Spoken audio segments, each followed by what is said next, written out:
Fernando Cordero criticó esa resolución, lo ha venido haciendo en diversos medios, presentó también documentos al Consejo, dijo que se violaron la Constitución y las leyes. Además, cree que la superintendencia encargada le debía corresponder a Fernando Pauta y no a Javier Arboleda, como se ha realizado y se ha decidido. Fernando Pauta se desempeñaba como intendente de la entidad. Escuchemos las últimas declaraciones de Fernando Cordero al dejar este cargo, al haber recibido la ratificación de su destitución por parte del Consejo de Participación Transitorio. Como parte de muchos otros ecuatorianos, víctima de este proceso generalizado de persecución para supuestamente eliminar el correísmo. Como si fuese un delito tener una militancia política, como si fuese algo malo ser amigo de un líder político, que les guste o no les guste, pues es parte ya de la historia política del Ecuador. ¿De qué argumentos hablan? Lo que han hecho es escudriñar mi vida como han podido y han querido, lo cual es absolutamente compatible con mi forma de ser. Yo creo en la transparencia. Por eso, pese a que estuve siempre en contra de la inconstitucional conformación de un tribunal ad hoc, de un tribunal especial, de un consejo transitorio, esa fue mi pública actitud frente a la consulta popular. Voté en contra de la pregunta 3 por esas razones, y la historia me va dando la razón. Más allá de lo que hagan conmigo, pues creo que hay muchos problemas que el Ecuador va a heredar de esta transición. Los argumentos supuestos de ellos son de que no tengo título de cuarto nivel y de que mi hijo es gerente de una inmobiliaria. Disparate tras disparate. El título de cuarto nivel está registrado en el CNESID, que es el organismo creado en la ley para hacer este tipo de registros. Y mi hijo dejó de ser gerente de una inmobiliaria 19 días antes de que el señor presidente envíe la terna para seleccionar al superintendente. ¿De qué me están hablando?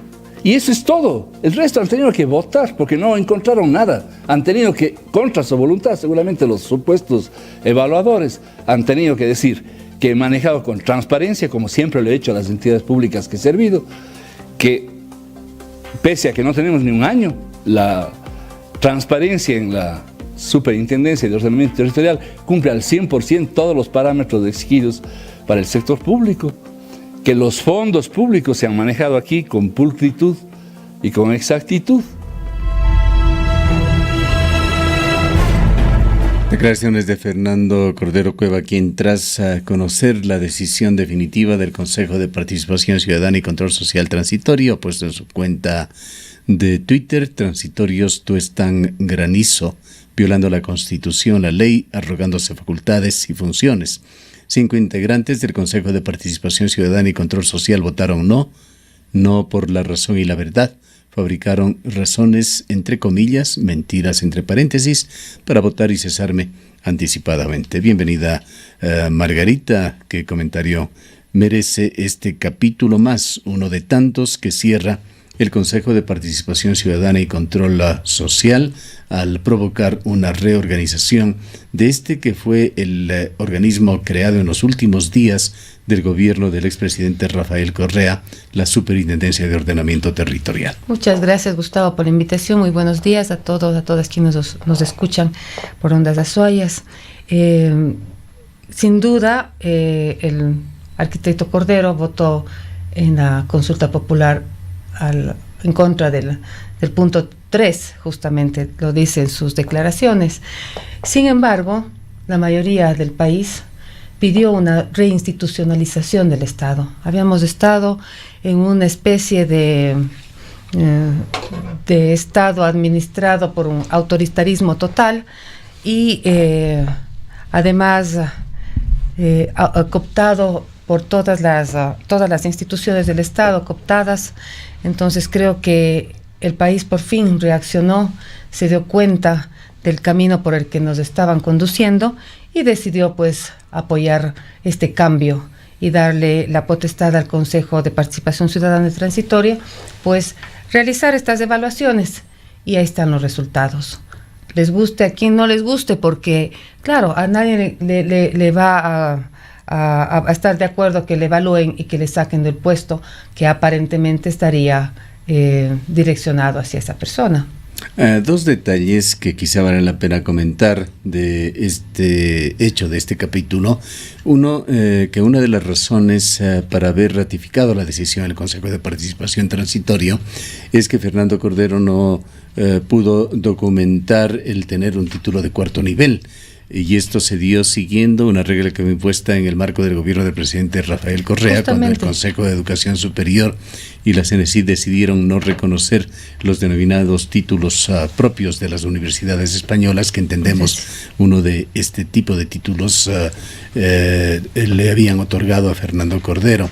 Y el otro detalle es que Fernando Cordero ha señalado que el encargo no se lo debía hacer a una tercera persona, en este caso Javier Arboleda, a quien se le ha nombrado, sino que debía ir a Fernando Pauta, quien se desempeña como intendente en esta entidad. Bueno, y hay dos temas importantísimos. El uno, que diría es un boomerang que se le regresa a quienes estuvieron dentro del gobierno de Correa, y justamente es el tema de los títulos habilitantes. ¿A cuántas personas, miles de personas que estudiaron y que tenían su título de cuarto nivel, fueron retirados y ellos lo limitaron y los pusieron en una palestra, ¿no es cierto?, a quienes consideraban que eran títulos válidos? Y ahí está la consecuencia, ¿no? Es un boomerang que se regresa. Entonces, el arquitecto Cordero debería regresar al CNESID y al gobierno anterior y reclamar con ellos, no reclamar ahora ante las leyes que ellos mismos lo impusieron. Y luego, pues, está el tema del arquitecto Pauta, a quien considero mucho y estimo además. Creo que no se trata de aquí de un cacicazgo para heredar puestos, porque es mi amigo, entonces tienen que ponerlo, porque era mi subrogante, tienen que ponerlo. Creo que esto es un tema de reinstitucionalidad, ¿no? Hay que tomar nuevamente los estamentos del Estado, en este caso esta subsecretaría, y ponerla al son y al ritmo que está marcando el gobierno actual, y al son y al ritmo que está marcando la decisión popular, que fue la de evaluar a los diferentes estamentos del Estado. Un tema también, Margarita, antes de ingresar en asuntos de carácter local, pues tu actividad como representante del Consejo de Participación Ciudadana atañe fundamentalmente a hechos locales que son Así también es. Tratados por el organismo. Pero en el ámbito nacional, en una entrevista que mantuvimos hace algo más de un mes con Julio César Trujillo, él señaló que aceptará una invitación del gobierno de Londres que iba a financiar el viaje y además posiblemente un programa para tratar de determinar la ruta del dinero, así nos dijo Julio César Trujillo, refiriéndose a que el gobierno del Reino Unido, con base en Londres, aplica una política pública de lucha anticorrupción y que estaría dispuesto a asesorar a Ecuador y al Consejo de Participación Ciudadana transitorio a estructurar esta búsqueda de la ruta del dinero, que es parte de la frustración de los ecuatorianos, pues se trata no solamente de determinar la enorme corrupción que existe en el país, se trata también de sentar precedentes, de no dejar las cosas en la impunidad y de ojalá recuperar alguna cantidad significativa del dinero robado, que fue mucho. El día de hoy, en el programa de Stephanie Spin, que transmite esta emisora, se señalaba que a partir del año 2013 y hasta la terminación del gobierno de Correa, nada menos que un 50% de la inversión pública, la mitad, se lo hizo a través de régimen especial. ¿Qué significa esto? Dejando de lado cualquier tipo de concurso, cualquier tipo de licitación, haciéndolo a dedo. Señaló que esto solamente en costo de oportunidad, porque cuando se abre una licitación se le entrega al mejor postor, al mejor oferente, al que da la mejor inversión para los intereses del Estado. Solamente por ese tema se habían perdido $2,000 millones. Y de hecho, en Arca Abierta, el Justo Peca, y allí está la principal fuente de la corrupción, las coimas, las tarifas que se ponían para entregar a dedo estos contratos. Fue algo realmente monstruoso. Hablamos de altísimos porcentajes sobre una inversión del orden de unos 30,000 millones de dólares que se contrató por régimen especial. Entonces, es ese dinero lo que Julio César Trujillo está buscando y está tratando de estructurar de alguna manera con el asesoramiento de Londres. Ha viajado o viajará en esta semana y estará ausente hasta el 8 de septiembre conjuntamente con Pablo Dávila y Luis Hernández, que son parte del Consejo Transitorio. Valdría la pena que nos comente sobre este tema. Bueno, solamente quisiera hacer una pequeña reflexión. Cuando nos ponemos a escribir en números 30,000 millones, casi no alcanza la línea del cuaderno, ¿no? Entonces, poder imaginar esa cantidad de dinero, porque siempre hago la reflexión como que 100,000 es mucho y 1,000,000 casi es demasiado, 10 millones, 100 millones, pero 1,000 millones, 30,000 millones es casi que la mente no puede comprender tanto dinero. Y que se haya esfumado esa cantidad de dinero, pues claro, sorprende. En verdad, el doctor Trujillo... ustedes saben que la palabra de él es un compromiso y justamente su viaje es para conseguir esta facilidad. Estructurar algún tipo de programa para investigar de una manera más eficiente en dónde está la plata. Así es un ofrecimiento. Yo creo que nos llegará con muy buenos resultados. No puedo anticipar mayor cosa, pero creo que su palabra es la que vale y creo que además como ciudadanos, como ciudadana, tenemos esa esperanza, ¿no? Que buscar el retorno del dinero y claro, una institución como la de Inglaterra, que es especializada justamente en estos temas y que luchan contra la corrupción, pues nos ofrecen una buena alternativa. Veamos cuáles serán los resultados. No me puedo anticipar.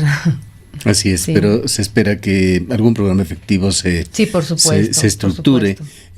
Claro que el tiempo viene en contra. El periodo para el cual fue nombrado el Consejo de Participación Ciudadana transitorio fenecerá en unos pocos meses. No sabemos qué pasará a futuro. Ojalá la elección de este organismo, que es muy sui generis en Ecuador, que tantos problemas ha traído en el pasado y que tantos problemas ha solucionado en el presente, ojalá quede con una estructura adecuada y pueda cumplir con un papel similar al que ha venido cumpliendo este Consejo Transitorio. Pero creo que ahí, Gustavo, ya es hora de que también la ciudadanía nos demos cuenta de la importancia de lo que significa nuestro voto.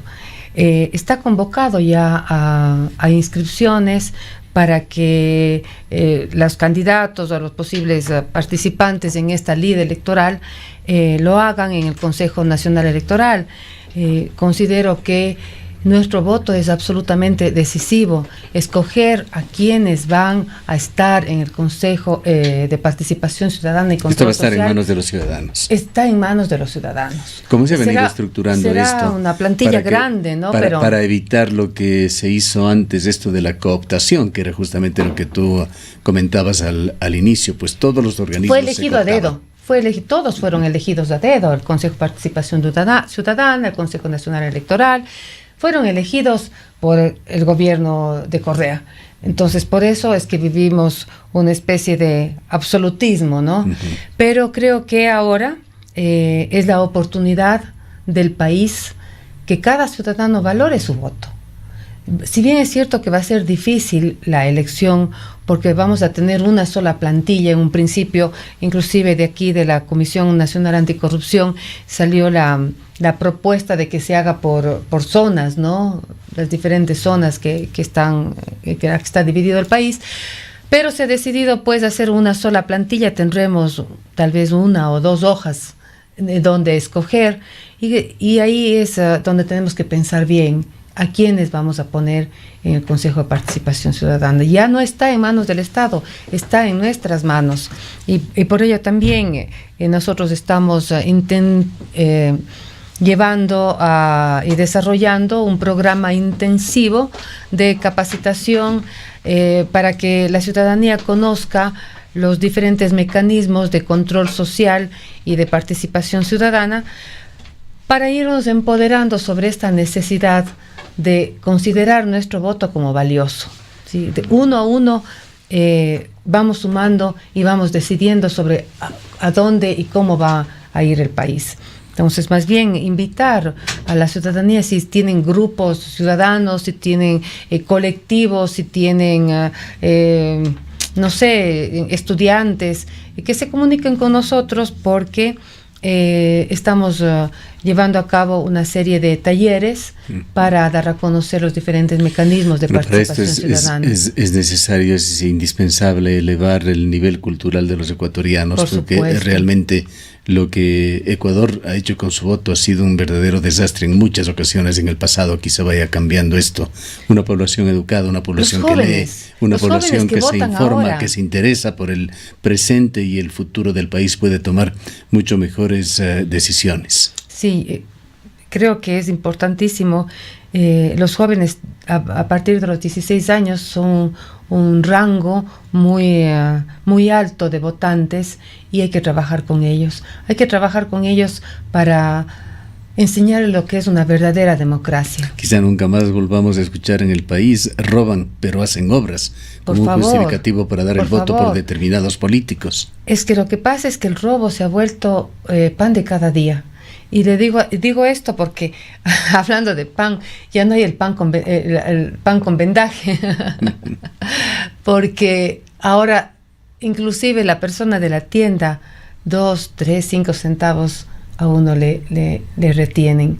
Y ese tipo de actitudes son heredadas, sí, son aprendidas. Uno de los daños más grandes que se ha hecho en la última década es precisamente esto de desbaratar la escala de valores de los ecuatorianos. Eso es lo que hemos estado viviendo. Por ahí tenemos que alzar la autoestima también. La autoestima en ser un país, unos ciudadanos responsables con nosotros mismos, responsables con la ciudad, un país que se crea con la potencialidad para poder salir adelante, pero eso se basa justamente en el tema de valores, ¿no? Bien, vamos ya con los temas locales. En esta semana estuvo en Cuenca Gustavo Vega, presidente también transitorio del Consejo Nacional Electoral, y mantuvo reuniones con los representantes locales, entre ellos el Consejo de Participación Ciudadana y Control Social. ¿De qué temas hablaron? Bueno, en realidad fue una sesión abierta a la que fuimos invitados, y pude expresar 3 puntos que creemos que son muy importantes. El uno, referente al gremio de artesanos. El gremio de artesanos ha hecho varias denuncias donde exigen que quien representa al presidente de la República sea cambiado, en este caso sea cambiada, porque está en un espacio donde contradice la misma ley del artesano, que más o menos reza así: no podrá ser representante ante la Junta Nacional de Artesanos quien tenga o dirija un centro artesanal. Entonces ellos están peleando para que esos cambios se den, y sobre todo están exigiendo que se dé una elección de la Junta Nacional del Artesano, que es el ente que lo regula, y su mayor, su mayor ente de representatividad. Entonces, le he pedido al doctor Vega que considere la posibilidad de que ellos convoquen a estas elecciones de los artesanos, puesto que el colegio electoral de los artesanos está conformado por 3 personas: un representante del Ministerio del Trabajo, un representante de la Junta Nacional del Artesano y un representante del CNE. Una vez que se conforma, pueden convocar a elecciones. Entonces le he pedido al doctor Vega que considere esta posibilidad, a pesar de el tiempo corto que tienen, y que tenemos elecciones a corto plazo. Sin embargo, una de los motivos de las denuncias que hace el gremio de artesanos de la SUAY es que de la Junta Nacional del Artesano proponen elecciones justo cuando va a haber elecciones a nivel de país, y el CNE se niega a dar paso. Entonces resulta que la coyuntura viene a ser la misma, pero las autoridades no son las mismas y las decisiones no son las mismas y las posibilidades de dar cambios no son las mismas. Entonces, el doctor Vega nos ha ofrecido revisar este tema para anunciarlo, pues también no se ha decidido tienen aún, poco se tiempo, lo va a ¿no es revisar cierto? nada más. Entonces, por lo menos lo van a revisar y dejar marcado en una agenda, que eso es lo importante. ¿No se trató con el doctor Vega la consulta popular que se encuentra pendiente? Justamente ese es el segundo tema. Sí. Nosotros hemos retomado la representatividad de la Asamblea Cantonal de Defensa de los Páramos y del Agua de Cuenca. Se quedó conformado un grupo de personas como para darle seguimiento justamente a las resoluciones que se dieron en aquella ocasión, y hemos creído conveniente pues ir retomando este tema. Es parte de la responsabilidad de esta delegación, pues dar seguimiento a las resoluciones que se hacen en las diferentes asambleas, en este caso en la Asamblea por el Agua. Y le había pedido también al doctor Vega que considere la posibilidad de llamarnos a una consulta popular para defender el agua de la minería. Uh-huh. Y pues esto lo haríamos autoconvocados, pero legalmente pues estaría en manos de la municipalidad para que haga la petición a que corra el orden jurídico necesario. Aunque hagamos una digresión en este informe como representante del Consejo de Participación Ciudadana, como activista por el agua que tú siempre has sido, Margarita, ¿cómo te cayó esas declaraciones de Carlos Pérez dadas el pasado viernes en Macas? Creo que hay una confusión de valores ahí y intereses muy altos, ¿no? La resolución de la Corte está dada. Creo que es clarísima. Aquí la interpretó el presidente de la Corte de la SUAY y dijo: esto no queda la interpretación de los actores, es algo que está dado. Y hay un solo recurso más, que será esta acción extraordinaria, que nos dijo también una representante del mismo Ministerio de Minas Así y de es. Hidrocarburos, se ha interpuesto ya, pero será la Corte Constitucional la que eventualmente tome cualquier otra pero decisión. Afortunadamente la Corte Constitucional anterior también ha sido defenestrada. Creo que eso nos da una oportunidad también para mirar de otra manera la posibilidad de tener justicia, una justicia que se enmarca además en una constitución que defiende a la naturaleza como sujeto de derechos. Entonces, por ahora, tengo entendido, la Defensoría del Pueblo también está dando seguimiento a que esta resolución de la Corte pues se cumpla. Bueno, a mí personalmente no me deja de sorprender, y perdonen la primera persona, la política asumida por el gobierno con respecto a la minería, desoyendo todas las señales que se han dado desde la provincia de la SUAY, desde el Consejo Municipal, desde el gobierno provincial, la consulta popular promovida por el mismo gobierno, las decisiones de la Corte, que no dejan de alguna manera, a más de los argumentos legales, de recoger lo que es todo un sentir de esta provincia. Sigue la política gubernamental en intentar estas explotaciones mineras tan rechazadas en el Azuay. Lo argumenta Carlos Pérez, lo argumenta el gobernador, lo argumentan las distintas instancias. El propio Ministerio del Ambiente defiende. Esta posición de la minera. Tú me dijiste, haciendo un lapsus, y voy a hablar como realmente como una defensora del agua, pues no solamente sorprende, sino que nos convoca Gustavo a volver a las calles, a exigir nuestros derechos. Les decía yo el día de ayer o antes de ayer a los señores del Consejo Nacional Electoral: ¿pueden ustedes imaginarse Cuenca sin agua, Cuenca sin ríos? Basta estos pocos meses que hemos tenido, no la sequía que normalmente tenemos, pero la cota del agua está bajísima y uno empieza a entrar en angustia cuando siente que el agua es la vida, cuando siente que el agua es la que nos permite ese relacionamiento como seres humanos. Y no nos va a quedar más remedio, decía, como activista y defensora del agua, y es justamente retomar las calles y pedir a la ciudadanía que se active, ¿no? Sin embargo, Gustavo, esta posibilidad de autoconvocarnos y que sea el municipio quien lo haga para fines legales, es una posibilidad de echar abajo esta propuesta del gobierno de seguir con la minería adelante. No es una minería cualquiera, se trata de una minería que está sobre una roca, que si se fragmenta la roca, el agua, un poco para ser un poco más descriptiva para quienes nos escuchan, el agua se va a perder en las grietas y se va a ir a otro lado que no sea hacia los ríos. Además que las rocas al romperse liberan elementos. El propio oro es parte de las reacciones químicas que allí se dan. Se generan compuestos aéreos aurosulfurados. Esto significa acidez y contaminación de los suelos.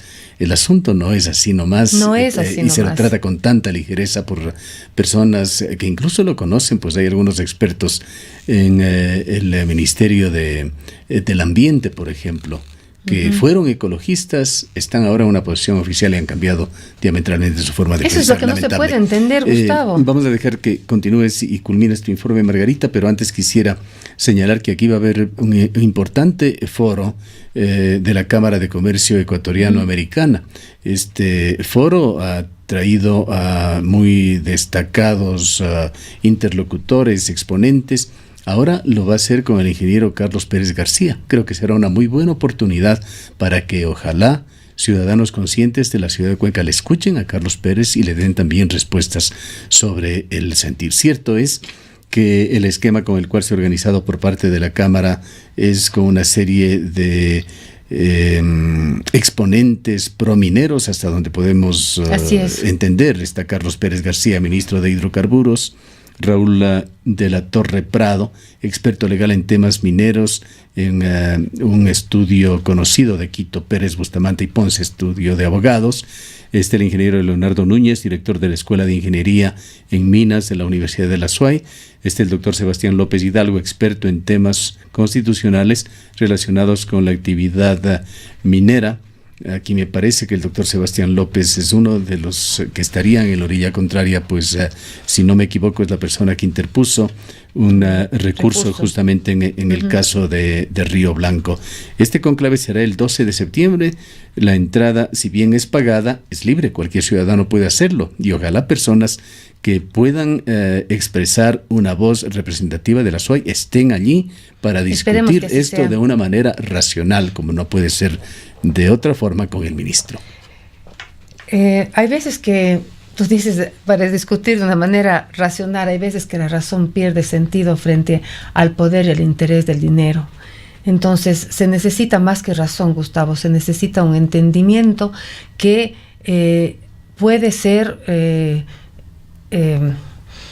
llevado desde las bases, y digo desde las bases, desde la ciudadanía, porque una cosa puede ser una razón de interés económico y otra cosa es la razón de vida, la razón de ser, de existencia de una ciudad y de sus alrededores. Es un tema vital. Es un tema vital, ¿no? Que hay muchas pancartas que dicen, Teresa, ¿qué hacemos con el oro si no tenemos agua? Además que trascienda a nuestras generaciones, es un asunto de responsabilidad con el futuro y con las nuevas generaciones de ecuatorianos. Tú mencionabas que iba a estar alguien en el tema legal, pues justamente creo que es momento de que nosotros le exijamos ya al señor Contralor aquel informe que nos ofreció el 16 de febrero y nos cedió el plazo de 6 meses para dar cuenta del proceso de adjudicación que se dio a las diferentes mineras, ¿no? A empresas mineras. Allí el Consejo de Participación Ciudadana